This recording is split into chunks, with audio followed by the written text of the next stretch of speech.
Hey, welcome to the Relentless Positivity Podcast. I'm your host, Joe Martin. Got a very unique guest with me today. You probably don't know much about this, and I didn't either. So we got the #1 Firewalk instructor in the world with us today. His name's Dave Albin. He used to work with Tony Robbins, and he started his own company, Firewalk Productions, in 2014. Back in the day, him and Tony Robbins set a world record in London in 2005. Firewalk 12,300 people at one time. So Dave, thanks for being on the show, man. Yeah, it's great. Thanks, Joe. That was a mouthful. It's great to be here, man. It's always an honor to come on a show, man. Well, I appreciate you being here. Well, let's kick it off, man. So, kind of share how did you become the #1 Firewalk instructor? Well, the joke that Bugs Bunny would make is, I made that left-hand turn at Albuquerque. It's a great question, Joe. It's like I think back. It's like how did that all happen? There were so many things that had to happen along the way for me to get to that position. It was certainly nothing that I was looking for or wanted to be. It really came, obviously from my first Firewalk. I went to my first Tony Robbins event in 1995. And I had a buddy called me on the phone. He said, "Hey, Tony's coming to town. You want to go?" I said, "Sure." He goes, "Great. I'll make the arrangements." Well, heck, he calls me back like an hour later and he goes, "Done." And I said, "Okay, great." And he said, "So they told us to do some stuff. #1, hydrate, drink a lot of water." Okay, makes sense. What else? Bring snacks. Okay, why? Well, we're going to spend a lot of time in the room. Now I'm laughing. Anybody who's ever been to a Tony Robbins seminars knows why I'm laughing. It's unbelievable how much time that man will stay on stage. And so got it. All right, got snacks. What else? Bring a good attitude and be ready to play full out. I said, "Okay, well, how much was the ticket?" Now this is in 95, Joe. It was $695. Like what's that worth today? Like 1.2, 1.3. I mean, I don't know. Yeah. You know what? Buy Bitcoin. That's all I know. So, and just as he's getting ready to get off the phone, he goes, "Oh, by the way, we're going to be doing a Firewalk." And my brain went, like hell we are. Right? I mean, I'm not saying anything to my buddy Dan, but I'm like, and you know what's interesting, Joe? I don't know what that means. What's a Firewalk? I don't know. It's like nobody that's ever heard of it before, and they hear the Firewalk, they're going to say, "What's that?" But my brain still said no, because almost every decision up until that point, that area of my life, was based on fear. And it wasn't face everything and rise. It was forget everything and run, right? And so, but I don't want my buddy to know, I'm just like, "Yeah, sure, Dan, sounds interesting. No problem. All right, cool. See you then." Well, the big day comes. And we get there. There's 3,500 people at this event. And we're in Reston, Virginia. And Tony took the stage at 2:00 in the afternoon. Well, the next thing we know, it's after midnight. Oh, wow. We've been in a room for 10 hours with Robbins. And I get asked all the time, it's like, "Well, don't you get tired?" And I like, look, when he's on stage and he's going at the rate and he's delivering the kind of content that he does, you don't want to leave the room. You don't even want to go to the bathroom, man. Yes. That's how intense it is. So there it is. It's after midnight, and all of a sudden Tony goes, "Take your shoes off." And I'm like, "Oh no, no, pal. I see where you're going with that. You're not tricking me into that shit. That ain't happening." Well, I got a problem. My buddy, guess what he's doing? He's down there undoing his shoes. 3,500 people, they're taking their shoes off. And I'm like, holy, so what am I going to do? Because I'm not doing this Firewalk. I've already made a decision, flat out. Nope, ain't doing. That's insane. I'm not doing it. But I got a problem. What am I going to do? Not take my shoes off and walk out into this big parking lot with 3,500 people that are, pointing at me. "Hey, there, look at that guy. He didn't take his shoes off." So I'm like, calm down. Here's the plan. When we go out there, lose your buddy and go hide in the back. You'll be fine. No one's going to know. But so just take your shoes off. That way you don't have to deal with the embarrassment of not taking your shoes off. Well, it gets worse. when Tony's got you going out there, he gets everybody to start clapping and chanting. Now you got 3,500 people going, "Yes, yes, yes." It gets worse. When you go out into this giant parking lot where they're doing the Firewalk, he's got African drummers, right? So it's dun, dun, dun, dun, dun, dun, dun, dun. I mean, it's a dog and pony show unlike anything you've ever seen. So how do you logistically firewalk 3,500 people? Well, the first thing you do in the middle of the day, you build a big giant pit, 35 feet wide, probably 70 feet long. And you stack it with cord after cord of wood, of hardwood, seasoned. And it burns all day. And then at the end of the night, it renders. So there's this big giant pile of blue coals. It's a gorgeous fire. And so what they do is logistically, they go over there with wheelbarrows. They load the coals into wheelbarrows. Then they take a wheelbarrow and they put it in between two lanes of sod, of grass. They call it a fire lanes, 3 feet wide, 18 feet long. And then they just take a flathead shovel, man, and they sprinkle those coals onto that grass. They pound it down, and that's what you walk on. Well, again, I'm having none of it. My plan is ditch your buddy, which I did. I'm standing in the back. I think I got it all figured out. Nah, no, I don't. Why did Tony Robbins bring firewalking into his events? It's real simple. It's probably the most life-changing experience any human will ever go through. It's been around for 1,000 years. Cultures everywhere have used it, literally. The Phoenicians are amazing with it. The people of India also, incredible. Rite of passage, marriages, a girl becomes a woman, a boy becomes a man, wedding. I mean, on and on and on. The people of India. So do the Hawaiians. So do the Polynesians. So do the people of Portugal, the Spaniards, the Indo-Europeans.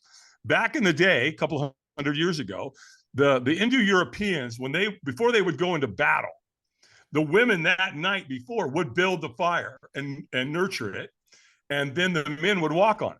And if you didn't walk, you weren't allowed to go to battle, which would disgrace and dishonor your family. So ritually, again, as a rite of passage, it's been around for a long, long time. And Tony knew, he did his research. So there he is, he's got it. He also knows that if you don't firewalk, how is he going to create the paradigm shift?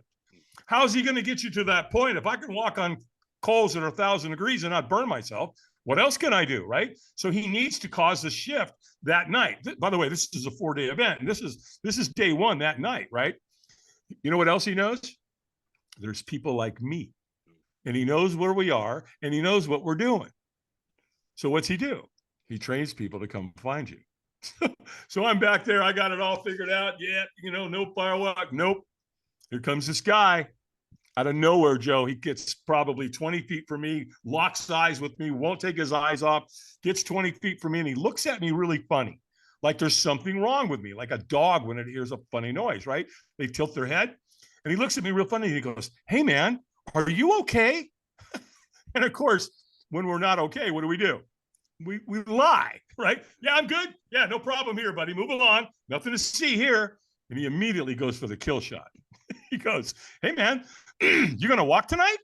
And I'm like, "Absolutely not." It's like, I'm thinking, "You idiot, why do you think I'm hiding in the back?" And he's like, "Hey, man, it's cool. No problem. Listen, man, we don't want you to do anything you don't want to do." And I thought, oh, okay, this guy's going to get me out of here. No, he's not. He's tricking me. Because the next question he asked me, and by the way, I don't know who this guy is to this day, Joe. And if it wasn't for him, I would not have walked tens of thousands of people. I would have never been on your podcast. I wouldn't have the career that I have, because that guy asked me one question, and that was, "Wouldn't you at least like to watch?" And so I'm like, well, yeah, sure. Why not? What's the harm in that? Sure, let's go watch these people burn their feet off. It should be entertaining. And he said, "Well, hey, man, you can't see anything from back here." But she's telling the truth. I'm 100 yards away. I've got 3,500 people standing in front of me. I can't see anything. I can hear it. The people are chanting and they're clapping and the drums are going. Excuse me. And they're already firewalking and they're celebrating. So when they finish, they're jumping up and down like kids and screaming and yelling. So I can hear all that, but again, I can't see it. And he said, "Hey, man, no big deal. Just get in line." And right, okay. I took the bait. I did. You get in line, and eventually you'll get up there where you can see it, which in his defense, he is telling the truth. So I get in line, and I'm kind of walking along, and the next thing I know, another stranger comes up to me, and he whispers in my ear, and he goes, "He knows when you're ready. When he says go, you go." And poof, this guy just disappeared into the night. And I'm like, "What do you mean? What are you talking about? He knows when you're ready. When he says go, you go. What does that mean?" Right? And so I'm kind of walking along, and all of a sudden I get to a point where, again, I got 1,000 people in front of me. You can't see it, but I get to a point where I can see it at an angle. And Joe, they're doing it. Every race, every creed, every color, they're firewalking. And my brain is like, what's wrong with these people? We're mammals. We're taught to run from fire, not walk on it. And I'm staring at them, right? It's like the car accident that we say we're not going to look at, right? I'm staring at them. I can't take my eyes off it. It's mesmerizing, right? And I'm just kind of walking along and watching, and all of a sudden, boom. And guess where I am? I'm at the front of the line. And I'm like, how the hell did I get here? Right? It's like, no, it's like it's like my nightmare became true all of a sudden. And I'm standing there and I'm looking down at that lane and the coals are bright red. It's not, and they're glowing really, really, they're intense. And there's a wheelbarrow there. So you can feel the heat coming off. And my heart's going ba-boom, ba-boom, ba-boom. I am frantic. I am scared to death. I know my heart's going to jump out of my chest. Well, there's a trainer standing right there. And all of a sudden he says to me, eyes up. Like, you idiot, right? I roll my eyes up. Well, when you're in the room for 10 hours with Tony, guess what he teaches you to do? Duh. Keep your eyes up. Don't stare at what you fear, right? Don't look down, right? We hear that, right? And so the trainer said, squeeze your fist and say yes. And I went, yes. And he went, stronger. And I went, yes. Well, this dude could tell I was not all in. I was leaving a lot on the table, and he knew I wasn't in a big state. And so he screams at me, gets in my face and screams at the top of his lungs, stronger. And I threw my hands and he screamed yes. And he goes, go, go, go. Boom. I took off. Remember the guy? He knows when you're ready. When he says go, you go. I did. Well, here's the first thing I learned about firewalking. When you take the first step, you'll take the second, third, fourth, and fifth. I promise you. Well, Tony positions two guys at the end of the lane, and they catch you. And they're like, stop, wipe your feet and celebrate. And I'm wiping my feet, and I'm jumping up and down, and I'm celebrating. I got 1,000 people there. It's intense, man. People are out of their minds. It's one of the most exhilarating moments of my entire life, bar none. And I'm sharing it with 3,000 other people who are all pretty much feeling the same thing. It's exhilaration, right? Because our self-worth, our self-confidence, our self-belief just got elevated. So our frequency goes up, and it's collective. I call it, it's almost like a near-death experience, right? When you experience something at that level. Well, here's where it got really interesting the next day. Because now we're going into day 2 of a 4-day event. So we're all standing in the foyer. And we're getting ready to go into the venue. And I've never to this day seen anything like it. People were getting along like it's such a beautiful thing to see. It's the total opposite of March 2020. The total polar opposite. People aren't screaming and yelling about masks and vaccines and presidents and bullshit, right? Because that's what the media is created for, is to be argumentative and to demonize people. Well, this is the total polar opposite. I'm watching people, man, and they're laughing and they're crying and they're talking about the firewalk and they're hugging and they're talking about their lives. And I'm sitting back watching it. I'm going, really? So did we drink the Kool-Aid last night? You better believe we did. Absolutely. So it was just beautiful. Well, later in the event, I met one of Tony's trainers, a guy by the name of Ted Macy. Super guy. Him and his wife, Mary Macy, were both trainers for Tony. Super, super great guy. And so I'm just talking to him. And I said, so Ted, what's it like to be in this environment on a regular basis? Because I assume you being a trainer, you're here all the time. And he's like, oh, yeah. He goes, are you kidding me? Can you imagine what it's like to be in this environment several times a year? And my brain went, ding. Yeah, of course. What a great thing to do. And so Ted goes, by the way, you see these people standing over here? And I'm like, yeah. And he goes, so the black shirts and the pink writing on the back? Yeah. He goes, dude, they're volunteers. They're people just like you. They came here and then they filled out a form and then they got chosen to come back. He said, so listen, man, when you go home, call Robbins Research, tell them you want a volunteer crew application. They'll send it to you, fill it out, send it back. Who knows? Maybe you'll get chosen. Well, that's exactly what I did. 9 weeks later, after I filled that bad boy out, I got a letter in the mail that said, Dave Albin, congratulations. You've been selected to crew with the Anthony Robbins Companies. Well, color my ass happy. There I am. Now, when you fill out the application, they ask for a lot of information. So they knew that I had a security background. They knew I was in the military. So they immediately said, hey, put him on the team that helps take care of Tony's celebrities. Put him on the security detail, which they did, which I could do a whole podcast on that. Now, I've been around celebrities, you name it, man. I've been around them. And because I lived on a farm, I knew how to use a log splitter. I know what kindling is. I know how to use a hatchet. I know what a wood stove is. I know the difference between hickory and oak, right? So they put me on the fire building team, which was exactly where I wanted to go. So that was all going down in 95 and 96, Joe. And then in 2003, Robbins offered me the captain's position. And what that meant was I would take over all of Tony's firewalks globally. And I'll add, because I homeschooled my kids, Robbins even paid to have my kids go on the road with them, and their mom and their dad. Can you imagine being a 9 years old and 6-year-old kid and be on the road with Tony Robbins? By the way, let me say something about that. And that is, happy birthday, Tony.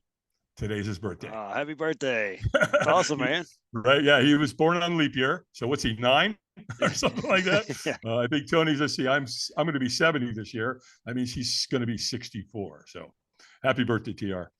And thanks for the memories, man. And thanks for an awesome ride. So that all went down in 2003. So then we went to London in 2005. And that's where we set the world record, 12,300 people. We did it at the Excel Center out on the Docklands in the eastern part of London. And so that was, and by the way, I want to disclose, I say world record. Guinness Book was not there. However, that's the biggest firewalk the world's ever seen. And I think the only other firewalk that comes anywhere close to that is another Robbins event. And then in 2014, I'm driving down the road and my phone rings and it's Google. Oh, okay. What can I do for you, Google? Well, if you're not under any contractual obligation or non-compete, we'd like to talk to you about hiring you.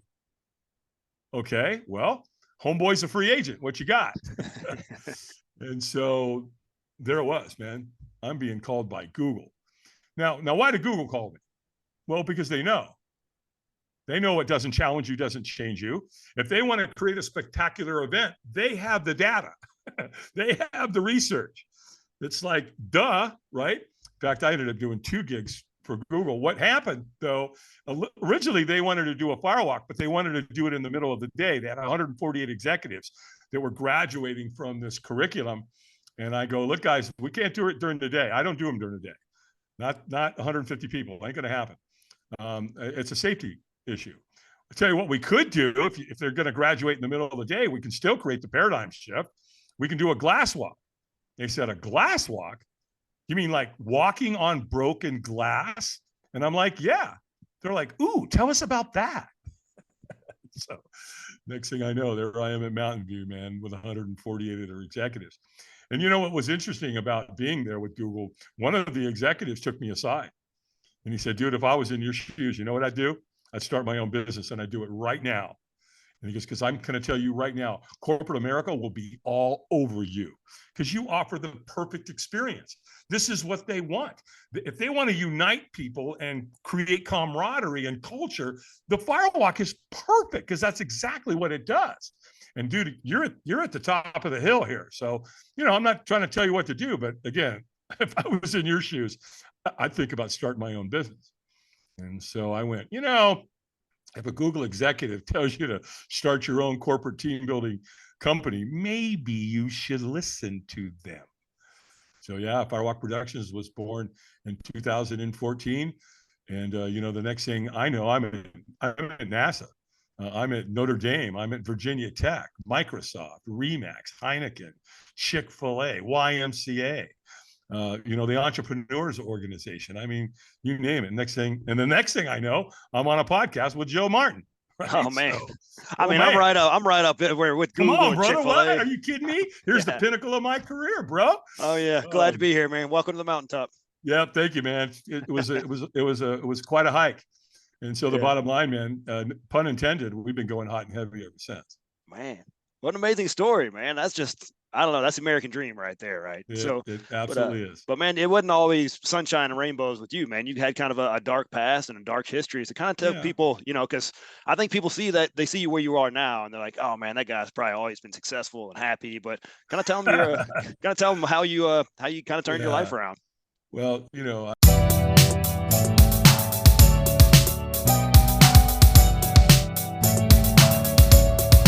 Wow, what a great episode. You just share that with somebody. I'm going to share with you some awesome sponsors. McWilliams Marketing. They can help your business grow. Regardless of the size of the project, you're going to get a solution that is specifically created for you and your business. No cookie cutter, one size fits approach here. So Amy and her band of fearless marketers can help you with all that stuff that you think you can do, but you're not really that good at it. You don't have time for it. They can do that. They're the experts. It's what they do. Web design, online conversion optimization, SEO, graphic design, marketing, page management, all that stuff.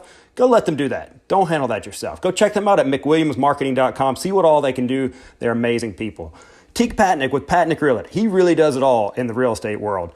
General real estate sales, acquisitions, property management, investments, all that good stuff. You're not just a transaction with Teak. He really wants to build a relationship for life with you. He has built his whole business on prayer, hard work ethic, honesty, and results. You can trust Patnick Realty with all your real estate needs. Hey, I trust my brother from another mother, Teak, and you should too. Give him a call, 256-694-0117, or email him at teak@patnickco.com. Hey, these are awesome businesses. Go support them. They're out supporting positivity, and they will do you right. Have an awesome day.